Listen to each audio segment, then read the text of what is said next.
Merci camarades. Chers camarades, en ce 80e anniversaire de la grande victoire sur le nazisme, nous rendons hommage aux millions de martyrs tombés pour écraser cette barbarie.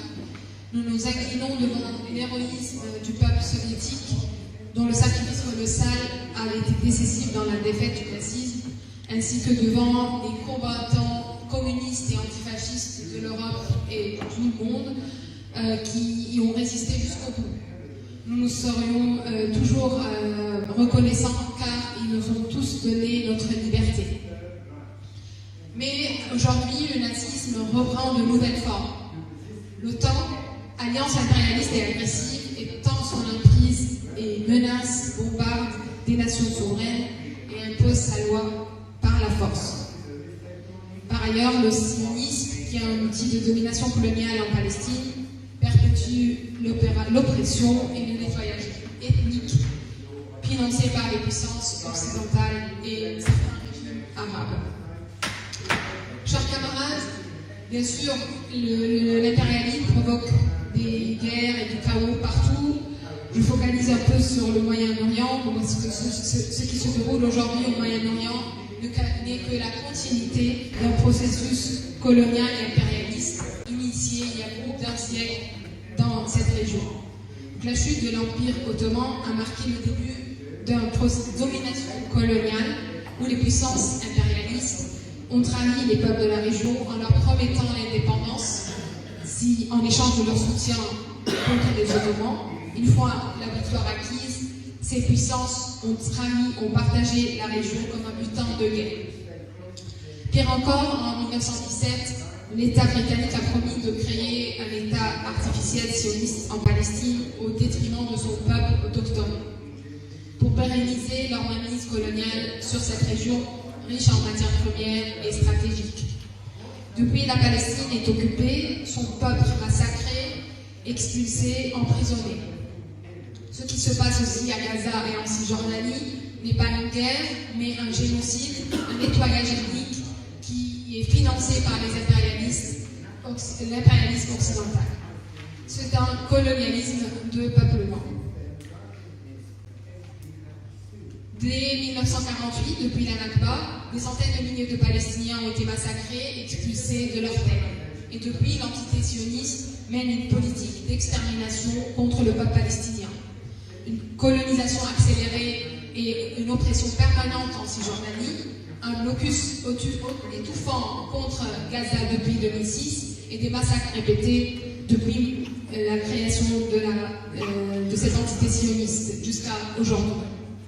Depuis le 7 octobre 2023, l'entité sioniste intensifie cette terreur, des bombardements de civils à Gaza, partout dans des immeubles résidentiels, des tentes, des hôpitaux, des écoles et des lieux de l'ONU. Une famine imposée sur Gaza en bloquant l'aide humanitaire. Des massacres et des destructions de bâtiments, de maisons et déplacements d'autour de 40 000 Palestiniens en Cisjordanie. Les derniers rapports estiment que 20% de la population à Gaza sont tués, blessés ou portés disparus. Donc Gaza, avec 90% des infrastructures détruites, est devenu un camp de concentration en ciel ouvert où les survivants errent sous les bombes, sans eau, sans nourriture et sans médicaments. En plus, l'entité sioniste utilise l'emprisonnement massif de la population comme arme de domination. Elle emprisonne actuellement plus de 11 000 prisonniers politiques palestiniens, avec 4 000 détenus administratifs sans procès et sans accusation, où ils subissent la torture, des viols, des mutilations, des privations de soins, des humiliations. Des dizaines de prisonniers ont décédé sous la torture. Le projet colonial de l'entité sioniste des puissances impérialistes vient bien au-delà de la Palestine, parce que depuis la création de l'entité sioniste, cette entité a attaqué à plusieurs reprises le Liban, donc depuis sa création et plus récemment depuis octobre 2023. Elle occupe depuis 1968 7 villages. En 1982, elle a envahi le Liban jusqu'à Beyrouth. Elle a effectué un siège de 80 jours sur la capitale et commis des massacres ignobles de Sabra et Shefila, où 3500 Palestiniens et Libanais ont été massacrés.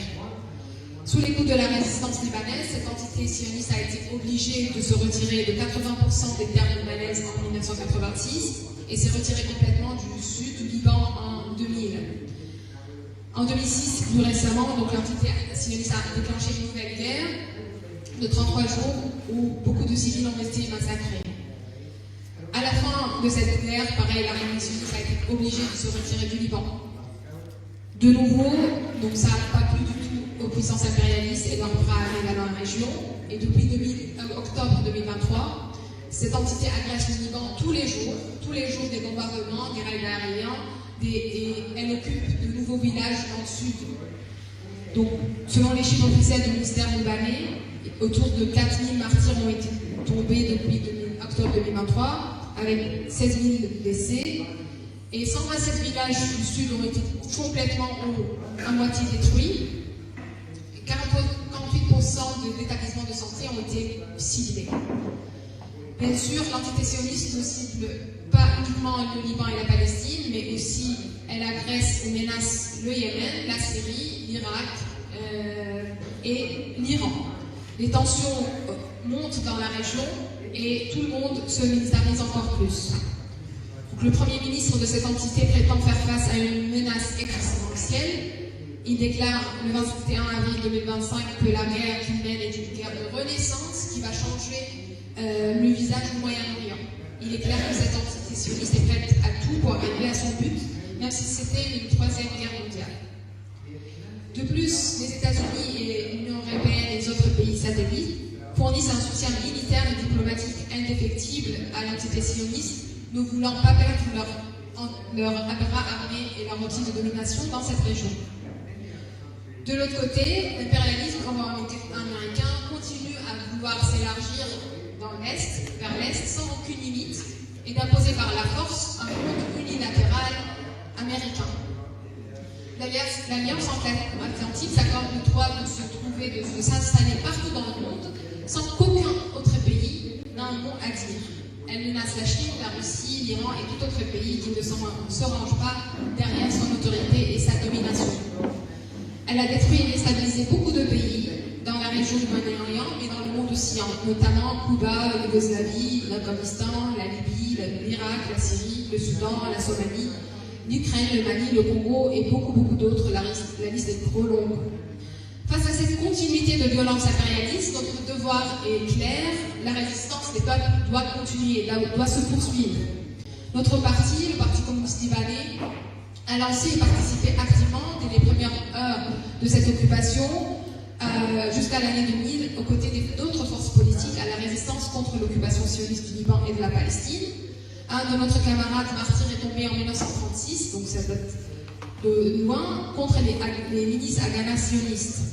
Depuis, d'autres forces politiques libanaises ont pris le relais, mais aujourd'hui, encore plus que jamais, nous soutenons sans faille la résistance et la résilience du peuple libanais et du peuple palestinien. Nous nous inclinons devant la résistance héroïque de ces peuples contre le nettoyage ethnique en Palestine, malgré ces moyens modestes qu'ils disposent. Nous saluons ces intenses sacrifices et son enracinement dans sa terre. Malgré le soutien impérialiste de l'entité sioniste, et nous voyons clairement avec la continuité de l'emprisonnement de notre camarade Jacques dans les prisons en France, nous avons observé l'opposition populaire forte contre ce soutien. Nous avons vu les mobilisations historiques partout en Europe et en Amérique latine et des boycotts massifs des entreprises complices, des grèves étudiantes et des occupations des universités.